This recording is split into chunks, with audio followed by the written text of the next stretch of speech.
जय श्री कृष्ण। कुंभ राशि और सिंह राशि में कालसर्प योग का प्रभाव बना हुआ है। 18 मई 2025 से 28 जुलाई 2025 तक रहने वाला है कालसर्प योग का प्रभाव। मैं आचार्य प्रभाकर आपका स्वागत करता हूं अपने चैनल में astroshreeji.com पर। आपकी कुंडलियों में यदि कालसर्प योग का प्रभाव है और आपकी कुंभ राशि या सिंह राशि बनती है तो आपके लिए ये समय बहुत ही महत्वपूर्ण होने जा रहा है।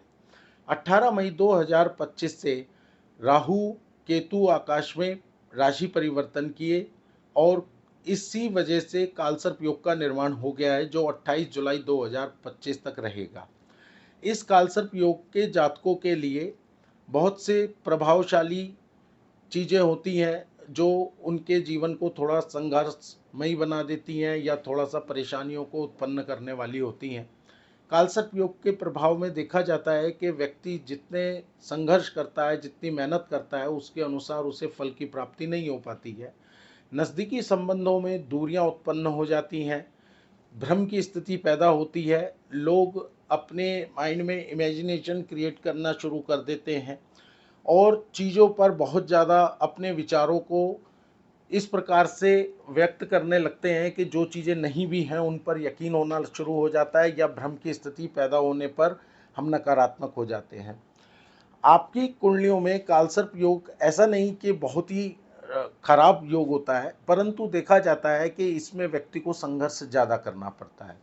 ऐसी बहुत सी महान हस्तियाँ हुई हैं जिनकी जन्म कुंडलियों में कालसर्प योग हुए हैं और उन्होंने बहुत ही जीवन में ऊंचाइयों को छुआ है, परंतु एक चीज़ कॉमन देखी जाती है कि उनके जीवन में संघर्ष बहुत रहा। इसका परिणाम ये है कि अगर आप निरंतर प्रयासरत रहते हैं और इन चीज़ों के प्रभाव से बच जाते हैं और निरंतर संघर्षशील रहते हैं तो निश्चित आप लोगों को बहुत ही उन्नति और विकास मिलने के योग बनेंगे। इस योग से घबराने की आवश्यकता नहीं होती, बस जीवन में एक चीज़ समझने की है कि थोड़ा संघर्ष ज़्यादा रहेगा, परंतु कहते हैं कि जो परिश्रम करता है, जो मेहनत करता है, वही सफल होता है।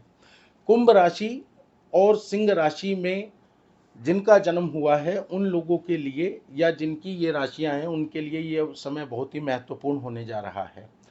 नाना प्रकार की परेशानियां जीवन में उत्पन्न होने की संभावनाएं हैं।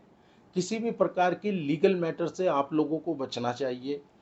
दूसरा, किसी भी प्रकार के वाद विवाद से बचना चाहिए और लेन देन में सहूलियत रखनी चाहिए तथा किसी को यदि आप उधार देते हैं तो ये सोच कर के दीजिए कि वो समय पर वापस नहीं मिलेगा या हो सकता है कि वो आपको वापस ना भी मिले। बाकी और दूसरी जो राशियां हैं जो कुंभ और सिंह राशि के अलावा है उनके ऊपर भी इस कालसर्प योग का प्रभाव पड़ने जा रहा है। आपको मैं बता देना चाहता हूं कि इस योग के प्रभाव बहुत ज़्यादा होंगे। कई विद्वान ज्योतिषियों का या आचार्यों का मत है कि जब चंद्रमा राहु केतु के इस योग से बाहर होता है तो कई विद्वान इसको भंग मानते हैं, परंतु कई लोग इसको कालसर्प ही मानते हैं।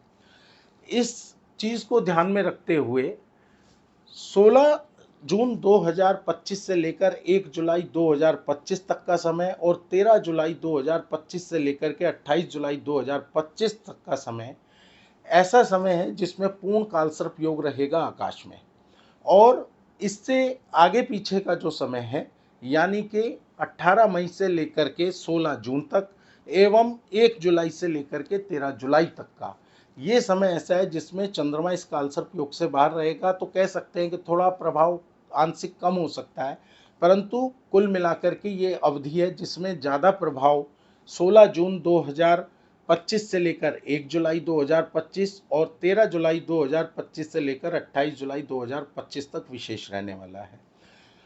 इस योग के प्रभाव से या इसके नकारात्मक प्रभाव से बचने के लिए भगवान नारायण की उपासना, भगवान शिव की उपासना करना बहुत ही उत्तम रहेगा। और आपको इतना ज़रूर कहूँगा कि यदि आप भगवान नारायण के नमो भगवते वासुदेवाय या भगवान गजेंद्र मोक्ष का पाठ, विष्णु सहस्त्र नाम का पाठ, ओम नमः शिवाय का जप या रुद्राभिषेक तथा सांब सदाशिव मंत्र किसी भी प्रकार से जो आपकी भावना प्रधान होनी चाहिए उस प्रकार से आप पूजा करें, आपको इस कालसर्प योग के प्रभाव से बहुत हद तक राहत मिलेगी और इसके दुष्परिणाम जो हैं आपके ऊपर प्रभाव कम से कम डाल पाएंगे। और जिनकी कुंडलियों में साधारण प्रभाव पड़ना है, ईश्वर की कृपा से मुझे लगता है कि वो प्रभाव पड़ेंगे ही नहीं। आप लोगों को इस पर राहु केतु के उपाय भी कर सकते हैं। राहु केतु के मंत्र का जाप आदि करके भी इसकी शांति करी जा सकती है। परंतु नारायण की पूजा, लक्ष्मी नारायण भगवान की पूजा या शंकर भगवान की पूजा, शिव पार्वती की पूजा, इनसे आपको अधिक लाभ प्राप्ति होने का योग बनेगा। धन्यवाद।